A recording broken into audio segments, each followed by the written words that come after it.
Well, good morning everybody, and welcome to the beautiful village of Kalasin.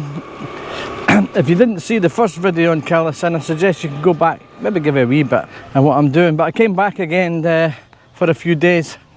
In a couple of days time we're going to travel from here over to I think it's about a 3-hour drive to Tapanom, and further up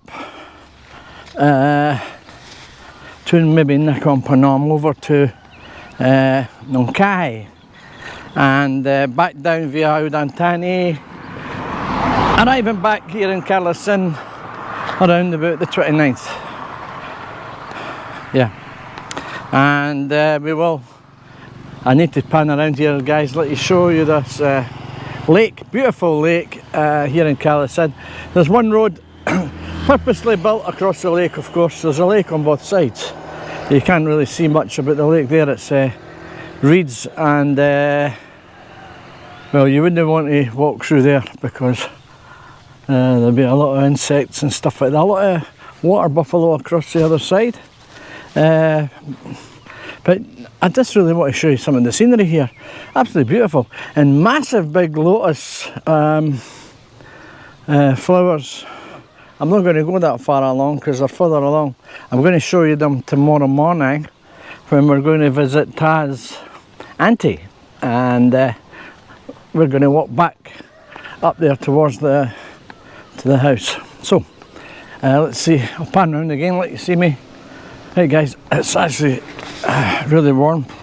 10 o'clock in the morning, and I need to put my hat on. I know the hat's a pain, but I'll tell you what, I didn't want my head burnt. There we go, I think that's better. Aye, so let's have a look. I'll try and see if I can walk through here. What have I got to say? Well, again, it's back to village life again. I'm thinking about actually doing a video on what it's like to actually live in the villages in Thailand and how things go on, particularly the culture. Now, the culture is really all about food, and it's a lot about thinking as well. I find that from our culture, the transition is major, and you've really got to be patient when it comes to being in Thailand, not only on the roads but also with the culture and the way of thinking. They're always trying to do things for you all the time, you know. A good idea was this morning, all of a sudden I saw all my shoes, about 6 pairs of shoes, getting thrown into the front area in the garden, and Ta was filling up a big bucket with washing powder and stuff like that, and then of course the next thing all my shoes got emptied into the big and this is how they do it, you know. This is my Nike trainers. Feet covered, and you couldn't do this at home. You would freeze your you know what. For sure, just couldn't do it. Yeah, it's just the way it is here, guys. It's a great life, to be honest. No washing machine, there wasn't any really cooking facilities, there was no shower here, but I fixed that. I had to do a wee bit for my visit, and nice warm shower. So anyway, I think that's nearly my shoes all washed and in that big bucket. But I'll tell you what, did a good job. Anyway, let's get back to the video. We don't have a washing machine, you see. And yes, we've got access to a washing machine, but Ta still prefers to do our washing by hand. And guys, I don't know. I see a lot of things that we used to do 50 years ago back home. A lot of things are still going on, and it really is refreshing to see it. I'm going to pan around, let you see school. This is the kids' primary school here. Kids are actually in school at the moment, so yeah, football pitches there, and the trees. Now a lot of these trees carry some form of fruits, because I've seen Ty in here in the morning walking around picking up little green fruits. I'm not asking what they are, and you can put them into salads and stuff, and but this is lovely here. You just got to be a bit careful though, because the chap down the bottom, he tends to have 2 or 3 cows, and he brings them up here and does a bit, you know, takes some grazing. It's like as if he takes them for a walk, and I think you've seen that in the last video where you saw the cows being walked up the street with a calf. Well, you've just got to watch when you're walking around in areas. I think this is quite safe.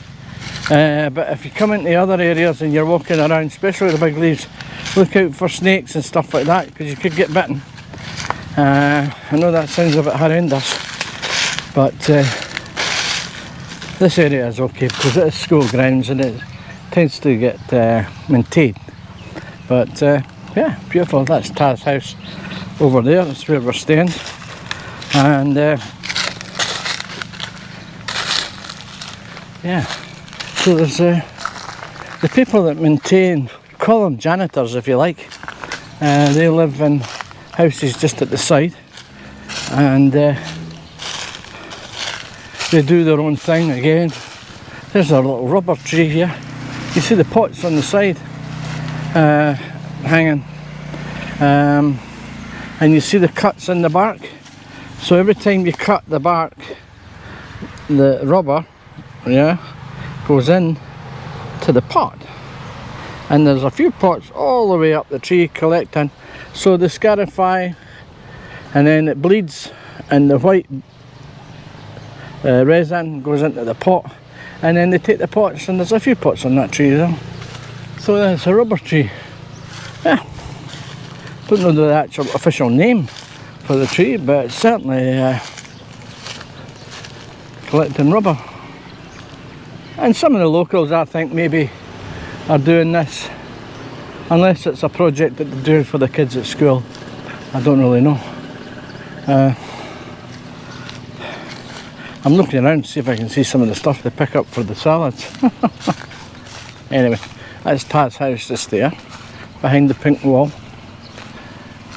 Some of the plants that Taz's got are quite expensive, and you can actually pay a lot of money for them in Thailand.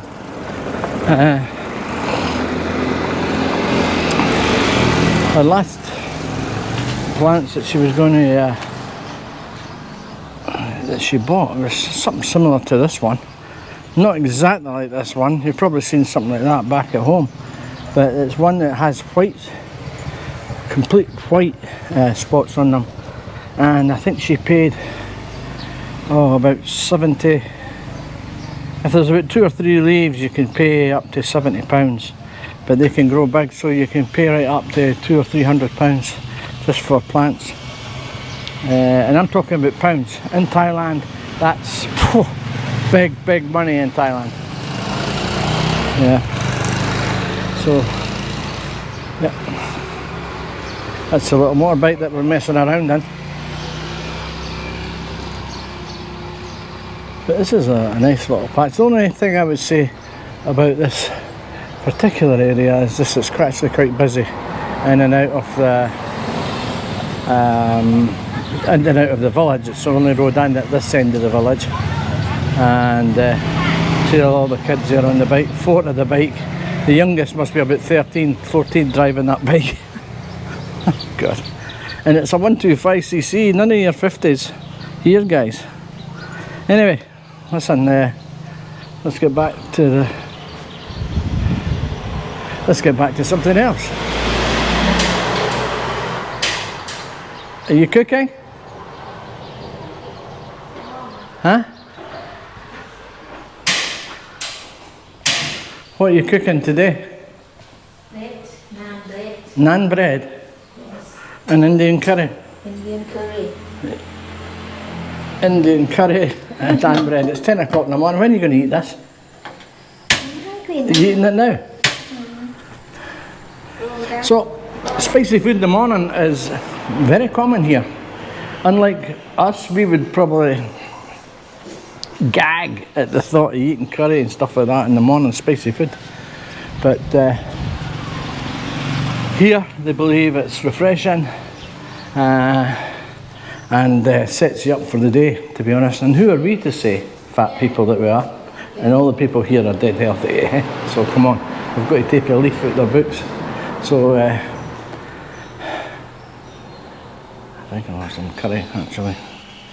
I'm not going to eat any curry at 10 o'clock in the morning. I am. Yum yum.